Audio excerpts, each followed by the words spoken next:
अध्याय 5 आर्यों के विरुद्ध आर्य। इस बात पर काफी विचार कर चुके हैं कि किस प्रकार पाश्चात्य विद्वानों द्वारा आर्य जाति के संबंध में प्रतिपादित सिद्धांत कितने बेबुनियाद हैं और ब्राह्मणों ने उनको सहर्ष स्वीकार कर लिया। फिर भी इस सिद्धांत का लोगों पर इतना गहरा प्रभाव है कि इसके विरोध में कुछ भी कहना उन्हें पसंद नहीं होगा। उन्हें समूल नष्ट कर देना चाहिए। इस स्थिति में पाश्चात्य सिद्धांत के खोखलेपन का विश्लेषण आवश्यक है। आर्यों के बाहर से आने और दास दस्युओं को पराजित करने के सिद्धांत का समर्थन करने वाले ऋग्वेद के निम्नांकित मंत्रों को अनदेखा करते हैं। इन मंत्रों का निर्णायक महत्व है। आर्यों के भारत में बाहर से आने और स्थानीय निवासियों को पराजित करने के सिद्धांत को इन मंत्रों के संदर्भ के बिना स्वीकार करना अनुचित होगा। मैं इन मंत्रों को प्रस्तुत करता हूँ। 1. ऋग्वेद 5:33.3 हे इंद्र, तूने हमारे दोनों विरोधियों दासों और आर्यों को मार डाला। 2. ऋग्वेद 6:60.3 धर्म और न्याय के रक्षक इंद्र और अग्नि हमें दुख पहुंचाने वाले दासों और दस्युओं का दमन करें। 3. ऋग्वेद 7:81.1 इंद्र और वरुण ने सुदास के शत्रुदास और आर्यों का हनन किया और सुदास की रक्षा की। 4. ऋग्वेद 8:24.27 हे इंद्र, तुमने राक्षसों और सिंधु के तटवर्ती क्षेत्रों में निवास करने वाले आर्यों से हमारी रक्षा की है। अब तुम दासों को भी शस्त्रहीन बनाओ। 5. ऋग्वेद 10:38.3 हे परम उपासनीय इंद्र, दास और आर्य विधर्मी हैं और हमारे शत्रु हैं। उनका दमन करने के लिए हमें अपना आशीर्वाद दो। तुम्हारी सहायता से हम उन्हें मार डालेंगे। 6. ऋग्वेद 10:86.19 हे मामेयु, अपने आराधकों को शक्ति दो। तुम्हारी सहायता से हम अपने शत्रु आर्यों और दासों का विनाश करेंगे। इन मंत्रों को पढ़कर ठंडे दिमाग से सोचने पर पाश्चात्य सिद्धांत की वास्तविकता प्रकट की जाएगी। यदि इन मंत्रों के सृष्टा आर्य थे तो इन मंत्रों के साक्ष्य पाश्चात्य मत को आधारहीन बनाते हैं। साथ ही ये स्पष्ट होता है कि आर्यों की दो जन श्रेणियां थीं जो अलग अलग थीं तथा एक दूसरे से विद्वेष रखती थीं। दो आर्य जातियों के अस्तित्व की बात कपोल कल्पित नहीं है, यथार्थ है। इसके पक्ष में अनेक साक्ष्य भी उपलब्ध हैं। पहला साक्ष्य तो विभिन्न वेदों के पवित्र स्वरूप की मान्यता के बारे में भेदभाव का होना है। वेदों के विद्वान जानते हैं कि वेद केवल दो हैं, ऋग्वेद और अथर्ववेद। सामवेद और यजुर्वेद तो ऋग्वेद के विभिन्न स्वरूप मात्र हैं। यह सर्वविदित है कि दीर्घ काल तक ब्राह्मण अथर्ववेद को ऋग्वेद के समान पवित्र नहीं मानते थे। ऐसा भेदभाव क्यों था? ऋग्वेद को पवित्र और अथर्ववेद को अपवित्र क्यों माना गया? मैं इसका ये उत्तर देना चाहता हूँ कि दोनों वेद आर्यों की दो भिन्न भिन्न जातियों द्वारा रचे गए थे। कालांतर में जब दोनों जातियां मिलकर एक हो गई तो अथर्ववेद को ऋग्वेद के समान पवित्र मान लिया गया। इसके अतिरिक्त समस्त ब्राह्मण साहित्य में विविध विचारधाराओं में दो भिन्न आर्य जातियों के अस्तित्व के संदर्भ में पर्याप्त साक्ष्य उपलब्ध हैं। सृष्टि सृजन की भिन्नता दो भिन्न वर्गों या जातियों की ओर संकेत करती है। इनमें से एक का वर्णन अध्याय 2 में किया जा चुका है। केवल दूसरी विचारधारा का वर्णन बचा है। इसके लिए हम वेदों से प्रारंभ करते हैं। तैत्तिरीय संहिता के श्लोक 6.5.6.1 में निम्नांकित वर्णन है। पुत्रों की कामना से अदिति ने देवों और साध्यों के लिए ब्रह्मोदन आहुति तैयार की। उन्होंने उसका कव्य उसको यानी अदिति को दिया, जिसे उसने खाया। उसे गर्भाधान हुआ और 4 आदित्य ने जन्म लिया। उसने दूसरी ब्रह्मोदन आहुति तैयार की और सोचा कि जूठन से मरे 4 पुत्र पैदा हुए हैं और यदि मैं इसे पहले ही खा लूं तो अत्यंत प्रतिभावान पुत्र पैदा होंगे। ऐसा सोचकर उसने आहुति का पहले ही भक्षण कर लिया। उसे गर्भाधान हुआ और उसने एक अपूर्ण अंडे को जन्म दिया। उससे उसने आदित्यों के लिए तीसरा नैवेद्य तैयार किया, जिससे आदित्य वैवस्व का प्रादुर्भाव हुआ। यही संतति है, अर्थात मानव जो यज्ञ करता है संपन्न होता है और देवों का प्रिय पात्र बनता है। अब ब्राह्मण ग्रंथों की सृजन कथाओं को देखें। 1. शतपथ ब्राह्मण 8.1.1 क्योंकि लोग प्रातः ही अपने हाथ धोते हैं, इसलिए मनु के हाथ धोने को वे प्रातः काल पानी लाए। जब वे हाथ धो रहे थे तो उनकी अंजलि में एक मछली आ गई। वह उनसे बोली, मेरी रक्षा करो, मैं तुम्हें बचा सकती हूँ। मनु ने पूछा, तुम कैसे बचाओगी? मछली ने उत्तर दिया, एक जल प्रलय से पूरी सृष्टि आप्लावित होगी, इससे मैं तुम्हें बचाऊंगी। मनु ने पूछा, तुम कैसे बचा सकती हो? मछली बोली, जब तक मैं छोटी हूँ मुझे घड़े में रखो। मैं बहुत त्रस्त हूँ क्योंकि बड़ी मछली छोटी को खा जाती है। जब मैं घड़े में रहने योग्य ना रहूँ तो किसी पोखर में डाल देना। इसके पश्चात मुझे सागर में ले जाना, तब मैं भयमुक्त हो जाऊंगी। तुरंत ही उसका आकार बढ़ गया। उसने कहा कि जब जल पलावन हो तो तुम नाव में चढ़कर आना, मैं तुम्हें दूर ले जाऊंगी। इस प्रकार मनु ने मछली को बचा लिया और सागर में ले गए। उसी वर्ष मनु ने एक नाव बना ली। जब जल पलावन हुआ तो मनु नाव में सवार हो गए। मछली उनके पास आ गई। उन्होंने नाव का लंगर मछली के सींग में बांध दिया। इस तरह वे उत्तरी पर्वत की ओर आ गए। मछली ने कहा कि मैं तुम्हें यहाँ ले आई हूँ, नाव का लंगर किसी वृक्ष से बांध दो, कहीं पानी तुम्हें बहा कर ना ले जाए। तुम पर्वत पर चले जाना और जब पानी उतर जाए तब उससे बाहर आ जाना। इस प्रकार जब सारी सृष्टि नष्ट हो गई तो मनु ही अकेले बचे। अपनी वंश वृद्धि के लिए मनु जलांजलि देते रहे और धार्मिक अनुष्ठान करते रहे। उन्होंने पाक की आहुतियाँ भी दी। उन्होंने मक्खन, शुद्ध घी, छाछ और दही की भी आहुतियाँ दी। तब एक वर्ष पश्चात एक नारी उत्पन्न हुई। वह स्निग्ध थी। उसके पैरों में घी चिपका था। उसे मित्र और वरुण मिले। उन्होंने उससे पूछा, तुम कौन हो?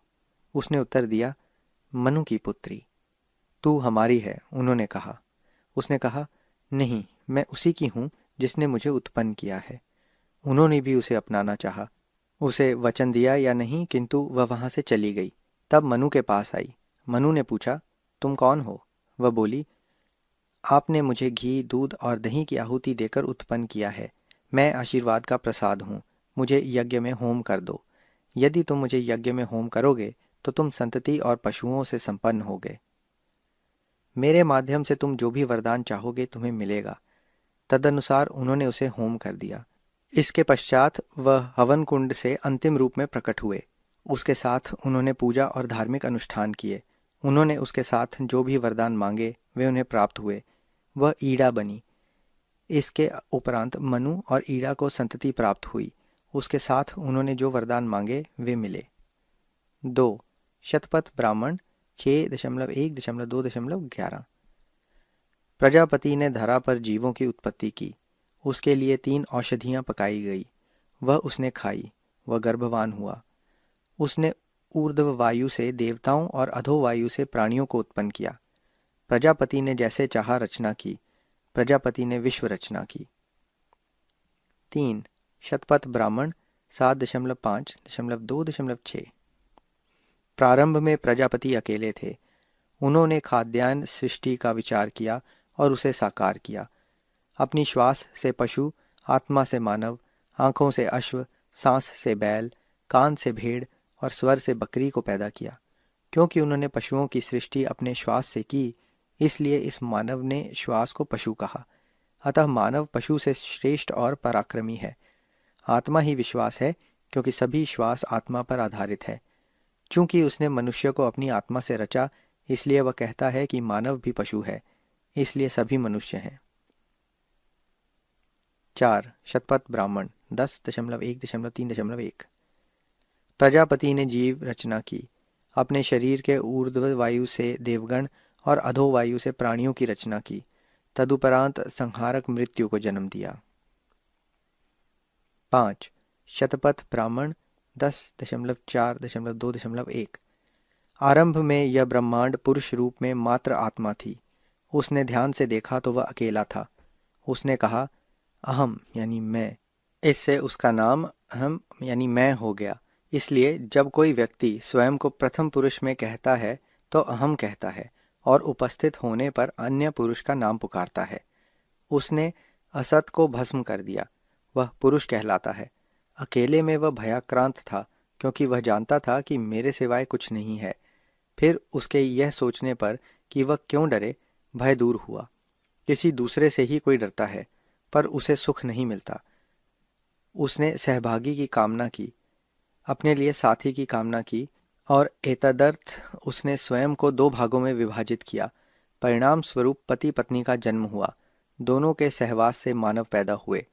पत्नी यह सोचकर कि पुरुष ने पैदा किया है, अतः उसके साथ रमण कर गायब हो गई और गाय बन गई। पुरुष बैल बन गया और मैथुन कर गायों को जन्म दिया। स्त्री घोड़ी बनी, पुरुष घोड़ा बना। स्त्री गधी बनी, पुरुष गधा बना। इसके मैथुन से फटे खुर वाले पशु पैदा हुए। तदुपरांत स्त्री बकरी बनी, पुरुष बकरा बना। स्त्री भेड़ बनी, पुरुष दुम्बा बना। इस प्रकार चींटी से लेकर सभी प्रकार के नरमादा पैदा हुए। 1. तैत्तिरीय ब्राह्मण 2.2.9.2। आरंभ में यह ब्रह्मांड शून्य था, न आकाश था, न पृथ्वी, न वायु। इस शून्य ब्रह्मण ने इच्छा की कि मेरा विस्तार हो। उनसे तेज उत्पन्न हुआ, उस तेज से धुआं प्रकट हुआ। फिर एक तेज उत्पन्न हुआ, उससे प्रकाश निकला। फिर तेज प्रकट हुआ, उस प्रकाश से लौ निकली। पुनः तेज जमा, उससे किरणें उत्पन्न हुई। इसके पश्चात फिर तेज प्रकट हुआ, उससे लपटें निकली। फिर तेज हुआ और उससे बादल बने। बादल बरस उठे, इससे सागर बना। तभी से मानव समुद्र का जल नहीं पीता, क्योंकि इसे वह प्रजनन का स्थान मानते हैं। इसके उपरांत दास होत्री उत्पन्न हुए। प्रजापति दास होत्री हैं। वह व्यक्ति सफल मनोरथ होता है जो तप की शक्ति जानता है और उसका अनुशीलन करता है। जब जल द्रवित हुआ तो प्रजापति की आंखों में आंसू आ गए कि मेरे जन्म का प्रयोजन क्या है। उनका जो अश्रु जल में पड़ा वह धरती बन गया। जिसे उन्होंने पहुँच दिया वह वायु बन गया। जिसे उन्होंने पहुँच कर फेंक दिया वह आकाश बना। जिन परिस्थितियों में उनका अश्रुपात हुआ वह अरोदित कहलाता है। उस क्षेत्र को रोद भी कहा जाता है। जो इसका भेद जानते हैं वे घर में कभी नहीं रोते। यह इन शब्दों की उत्पत्ति है। जो इस संसार के जन्म से अवगत है उन्हें कोई संसारिक दुख नहीं व्यापता। उन्होंने धरती को आधार बनाया। उन्होंने कामना की मेरा विस्तार हो। उन्होंने तप किया, वह गर्भवान हुए। उन्होंने अपने उदर से असुरों को जन्म दिया। उन्होंने उन्हें मिट्टी के पात्र में आहार दिया। उन्होंने शरीर धारण किया, इससे अंधकार फैल गया। उन्होंने फिर विस्तार की कामना की और तपस्या की, फिर गर्भ ठहरा। उन्होंने योनि से प्रजा को जन्म दिया। उन्होंने काठ के पात्र में आहार दिया। उन्होंने यह धारणा की तो चंद्रमाला प्रकाश हुआ। उन्होंने कामना की मेरा विस्तार हो। उन्होंने तप किया कि गर्भ ठहरे। उन्होंने कोख से ऋतुओं को जन्म दिया। उन्होंने रजत पात्र में घी दिया। उन्होंने फिर शरीर धारण किया, इससे काल का जन्म हुआ, जिससे दिन और रात बने। उन्होंने कामना की कि मेरा विस्तार हो। उन्होंने तप किया कि उन्हें गर्भ ठहरे। उन्होंने अपने मुख से देवताओं को जन्म दिया। उन्होंने उनको स्वर्ण पात्र में सोम दिया। उन्होंने शरीर धरा, इससे दिन बना। ये प्रजापति की सृष्टि है, जो ये जानता है कि वह संतति उत्पन्न करता है। देवत्व हमारे सक्षम है। इस प्रकार जो देवत्व को जानता है वह उसे प्राप्त करता है। शून्य से मानव की रचना हुई। मानव से प्रजापति बने। प्रजापति की वंश वृद्धि हुई। जो विद्यमान है मानस में रहता है। ब्रह्मा ने इसे सवोवास्य कहा है। जो व्यक्ति यह जानता है कि उषा और संध्या प्रकाशमान होती है, उसका संतति विस्तार होता है और धन धान्य से संपन्न हो जाता है। वह परमेष्ठी बन जाता है। 3. तैत्तिरीय ब्राह्मण 2.3.8.1। प्रजापति ने इच्छा की मेरा विस्तार हो।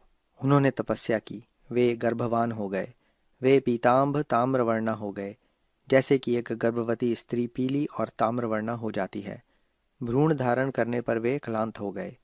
क्लांति के पश्चात उनमें कालिमा युक्त कत्थई रंग का प्रभुत्व हो गया, जैसा कि क्लांत व्यक्ति हो जाता है। उनकी श्वास तीव्र हो गई। श्वास यानी असु से असुर उत्पन्न हुए। इस प्रकार असुरों में आसुरी प्रवृत्ति होती है। जो असुरों की इस आसुरी प्रवृत्ति को जानता है वह व्यक्ति श्वास युक्त होता है। श्वास उसका परित्याग नहीं करता। असुरों के सृष्टा होने के कारण वे स्वयं को पिता मानते हैं। इसके पश्चात उन्होंने पितरों की रचना की। इसका तात्पर्य है पिताओं के पिता। जो पिताओं के पितरी मर्म जानते हैं वे स्वयं के पिता बन जाते हैं। पिता उनकी आहुति ग्रहण करते हैं। पिताओं की सृष्टि के बाद उनमें प्रकाश उत्पन्न हुआ। इसके पश्चात उन्होंने मानस की रचना की। यह मनुष्यों की मानवता है। जो मनुष्य की मानवता को जानते हैं वे बुद्धिमान होते हैं। मानव उनका परित्याग नहीं करता। जब वे मानवों की सृष्टि कर रहे थे तो स्वर्ग में दिन का उदय हुआ। फिर उन्होंने देवों की रचना की।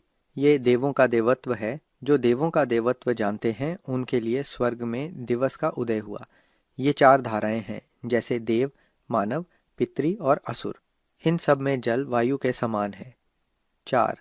तैत्तिरीय ब्राह्मण 3.2.3.9 शूद्र शून्य से जन्मा। तैत्तिरीय आरण्यक ने सृष्टि के आरंभ की निम्नलिखित व्याख्या की है। तैत्तिरीय आरण्यक 1.2.3.1 सर्वत्र जल ही जल था, कमल पत्र पर प्रजापति अकेले थे। अपने मन में उन्होंने विचार किया, मैं रचना करूं।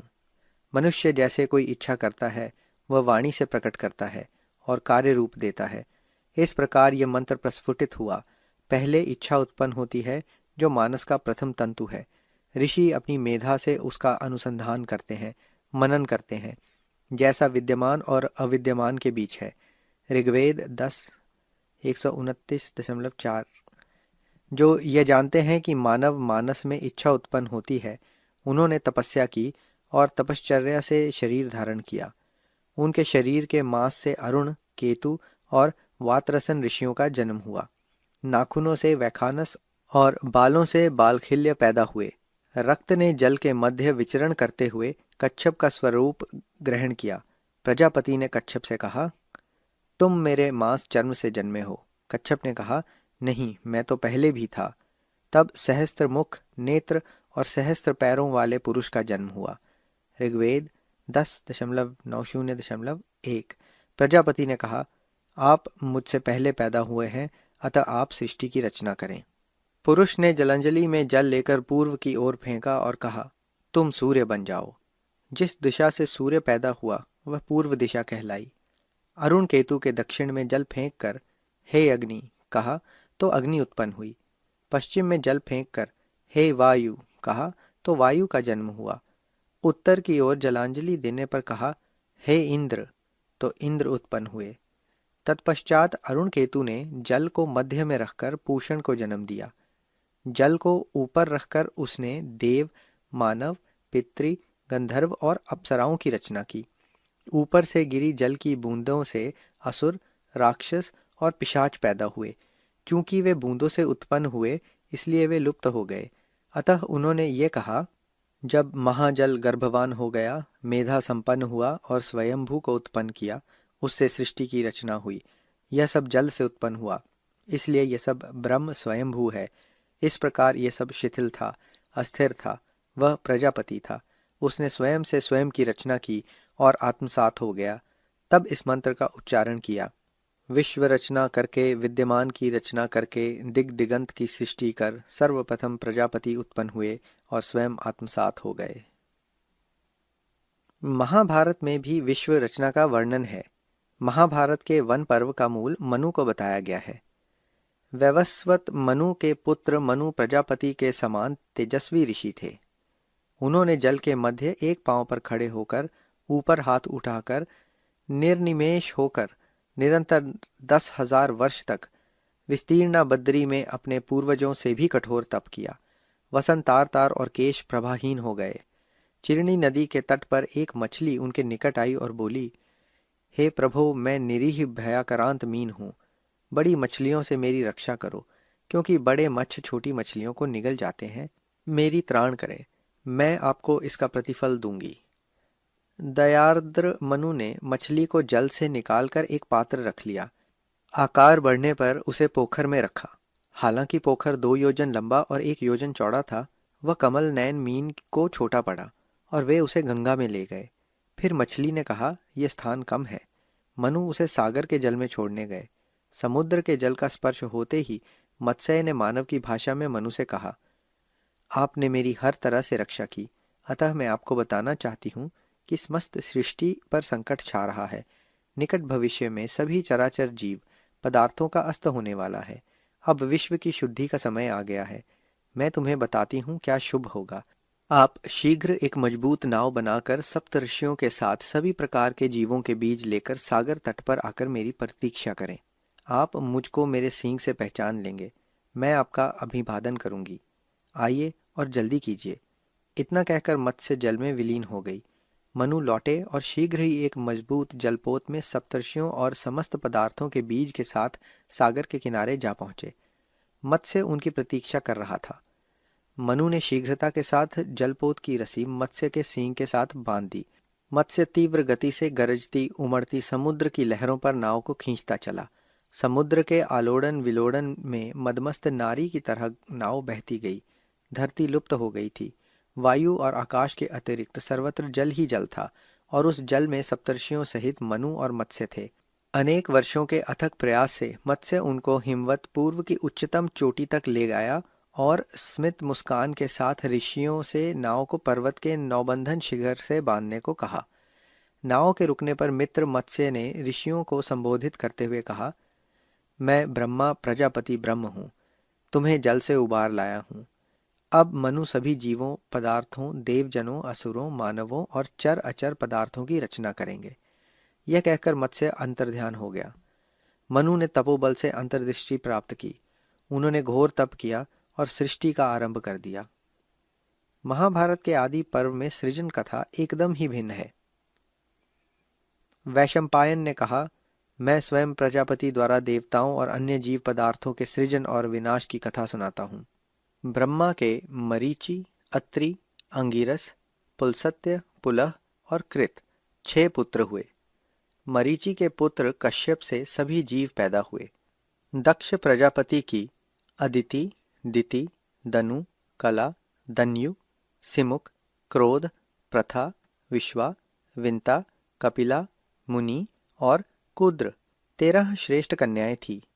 इनके असंख्य योद्धा पुत्र और शक्तिशाली पौत्र हुए। ब्रह्मा के सीधे हाथ के अंगूठे से महर्षि दक्ष और बाएं अंगूठे से उनकी पत्नी पैदा हुई। महर्षि की पत्नी से 50 कन्या रत्न प्राप्त हुए। महर्षि दक्ष ने इनमें से 10 धर्म को, 27 इंद्र यानी सोम को और दैवी परंपरा के अनुसार 13 कश्यप को दे दी। पितामह प्रजापति के उत्तराधिकारी मनु उनका पुत्र था। ये स्पष्ट नहीं है कि वह किसके पुत्र थे। मनु के पुत्र 8 बसु थे। ब्रह्मा के दक्षिण वक्ष से धर्म ने जन्म लिया।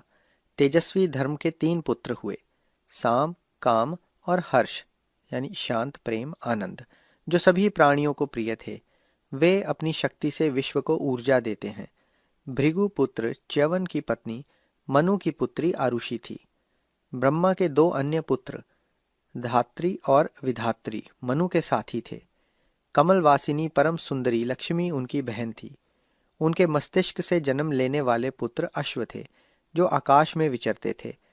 भूख में जीवों द्वारा एक दूसरे को आहार बना देने के कारण अधर्म का जन्म हुआ। निरुति उनकी पत्नी थी।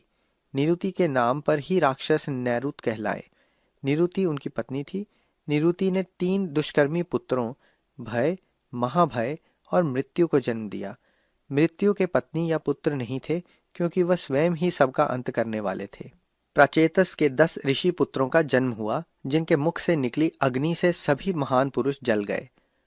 उनसे दक्ष प्रचेतस का जन्म हुआ और दक्ष से समस्त जीवों का 1 सहस्त्र पुत्र प्राप्त हुए। देवर्षि नारद ने उनकी मुक्ति पर सांख्य का उपदेश दिया। संतति के इच्छुक दक्ष प्रजापति ने 50 कन्याओं को जन्म दिया।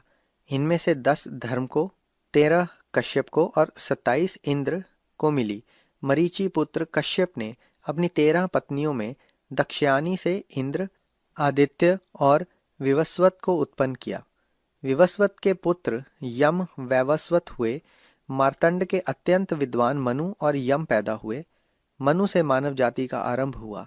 ब्राह्मण और क्षत्रिय पैदा हुए। ब्राह्मण वेद वेदांगों के ज्ञाता हुए। मनु के 10 पुत्र येण, घृष्णु, नारिश्यांत, नाभाग, इक्ष्वाकु, कृश, सारियाती, ईला, पोरिशद्र और नाभागारिष्ट हुए तथा अन्य मनुष्य पैदा हुए। मनु के 50 पुत्र और भी थे, जो सदैव आपस में लड़ते झगड़ते रहते थे। बाद में ईला के पुत्र पुरूरवा हुए। कहा जाता है कि ईला इनकी माता और पिता दोनों ही थी। रामायण के द्वितीय कांड में सृष्टि रचना का वर्णन इस प्रकार किया गया है। वशिष्ठ ने राम को बताया, विश्व के विनाश और पुनर्रचना के मूल को जाबाली भी जानती हैं। तदापि हे भूपति, विश्वोत्पत्ति के संबंध में आप मुझसे सुने। प्रारंभ में सर्वत्र जल ही जल था। जल से पृथ्वी बनी, तदुपरांत आराध्यों के साथ स्वयंभू ब्रह्मा उत्पन्न हुए। वे वाराह शूकर बन गए। उन्होंने पृथ्वी को ऊपर उठाया और अपने 7 पुत्रों के साथ विश्व रचना की। ब्रह्मा से मरीचि और मरीचि से कश्यप का जन्म हुआ। कश्यप के पुत्र विवस्वत से मनु का जन्म हुआ। मनु के पुत्र इक्ष्वाकु हुए। इक्ष्वाकु अयोध्या के पहले राजा थे। विश्वोत्पत्ति की एक अन्य कथा तीसरे कांड में है, जो इस प्रकार है। राम के शब्द सुनकर जटायु ने अपनी जाति और समस्त जीव पदार्थों की उत्पत्ति बताई। सुनो, मैं प्रजापतियों के आविर्भाव का वृतांत सुनाता हूँ, जिनका जन्म सर्वप्रथम हुआ। कर्दम प्रथम प्रजापति थे। उनके बाद निकृत, शेष, समसराय तेजस्वी बाहुपुत्र, स्थाणु, मरीचि, अत्रि, कृति, पुलसत्य, अंगिरस, प्रचेतस, पुलह, दक्ष, विवस्वत और अरिष्टनेमि हुए और अंतिम प्रजापति यशस्वी कश्यप हुए। प्रजापति की 60 पुत्रियां थीं। कश्यप अदिति, दिति, दनु, कलक, ताम्र, क्रोधवासा, मनु और अनला नामक 8 कन्याओं से विवाह किया और त्रिभुवन की वृद्धि के लिए अपने समान यशस्वी पुत्रों के जन्म की याचना की। अदिति, दिति, दनु और कलक के अतिरिक्त सबने असहमति प्रकट की। अदिति से 33 देवता, आदित्य, बसु, रुद्र और 2 अश्विनी कुमार पैदा हुए। कश्यप की पत्नी मनु ने अपने मुख से ब्राह्मणों, वक्ष से क्षत्रियों और जंघाओं से वैश्यों तथा पैरों से शूद्रों को जन्म दिया। ऐसा वेद में बताया गया है। अनला से वनस्पति और फल पैदा हुए। उदाहरण के रूप में अब पुराणों को देखते हैं कि उनमें क्या बताया गया है। विष्णु पुराण में लिखा है, आदि में विश्वनियंता हिरण्यगर्भ ब्रह्मा थे, जो विष्णु भी थे, जो ऋक, यजुस, सामस और अथर्ववेद के समान थे। ब्रह्मा के दाएं अंगूठे से प्रजापति दक्ष का जन्म हुआ। दक्ष की एक पुत्री थी अदिति। अदिति ने वैवस्वत को जन्म दिया। वैवस्वत से मनु हुए। मनु के पुत्र इक्ष्वाकु, नृग, धीष्ट, शर्यति, नरिष्यांत, प्राशु, नाभागानेदिष्ट और प्रशाग्द्री हुए। पुत्रोत्पत्ति की कामना से मनु ने मैत्र और वरुण के निमित्त यज्ञ किया, किंतु यज्ञ पुरोहित की त्रुटि से ईला नामक कन्या उत्पन्न हुई। मैत्र और वरुण की कृपा से ईला मनु के पुत्र सुद्युम्न के रूप में आ गई। कालांतर में वह ईश्वर यानी महादेव के कोप से पुनः स्त्री बनी और सोम पुत्र बुध के आश्रम में रहने लगी। बुध उस पर आसक्त हुआ और उसके साथ सहवास कर पुरूरवा को जन्म दिया। ऋषियों के अनुरोध पर यक्ष देवता ने ईला को फिर से सुद्युम्न बना दिया। विष्णु पुराण में मनु के पुत्रों का विवरण निम्न प्रकार है। गुरु की गाय के वध के कारण प्रशाग्द्री शूद्र हो गया। ब कुरुष से क्षत्रिय पैदा हुए। स नाभाग पुत्र देदिष्ट वैश्य हुआ। ये सूर्यवंश की कहानी है। विष्णु पुराण में एक अन्य समानांतर कथा मिलती है, जिसके अनुसार चंद्रवंश का उदय अत्रि से बताया जाता है। अत्रि ब्रह्मा के पुत्र और सोम के पिता थे। ब्रह्मा ने सोम यानी चंद्रमा को वनस्पति, ब्राह्मण और तारागण का साम्राज्य सौंपा। राजसूय यज्ञ के उपरांत सोम ने गर्वान्वित हो देव पुरोहित बृहस्पति की पत्नी तारा का हरण कर लिया। ब्रह्मा, ऋषिगण और देवताओं के समझाने पर भी वह उसे लौटाने को सहमत न हुआ। उसानस ने सोम का पक्ष लिया और अंगिरा के शिष्य रुद्र ने बृहस्पति का। देवों और दैत्यों की सहायता से दोनों पक्षों में भीषण युद्ध हुआ। ब्रह्मा ने मध्यस्थता की और सोम को तारा को बृहस्पति को लौटाने को बाध्य किया। तारा लौटाई गई, लेकिन वह तब तक गर्भ धारण कर चुकी थी। उसने बुध को जन्म दिया। पूछताछ करने पर उसने सोम को बुध का पिता स्वीकार किया। मनु पुत्री ईला को इसी बुध से पुरूरवा नामक पुत्र की प्राप्ति हुई। पुरूरवा के 6 पुत्र हुए, जिनमें आयुष ज्येष्ठ थे। आयुष के 5 पुत्र नहुष, क्षात्रवृद्ध, रंभा, राजी और अनिनस हुए।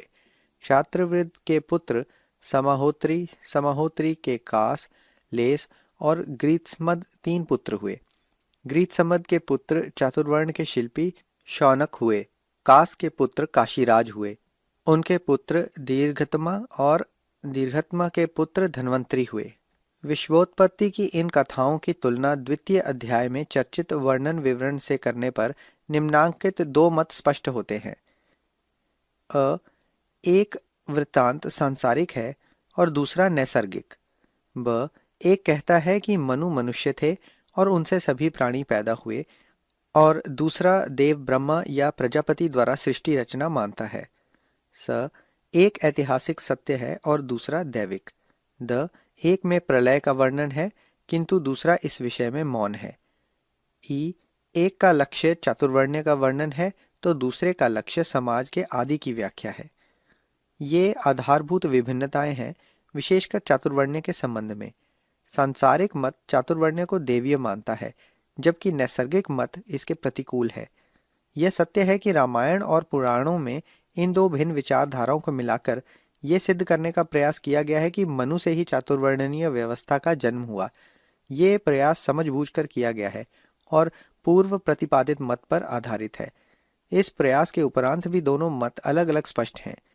इससे हमारे समक्ष दो चातुर्वर्ण्य, एक पुरुषकृत और दूसरा मनु के पुत्रों में विकसित, स्पष्ट होते हैं।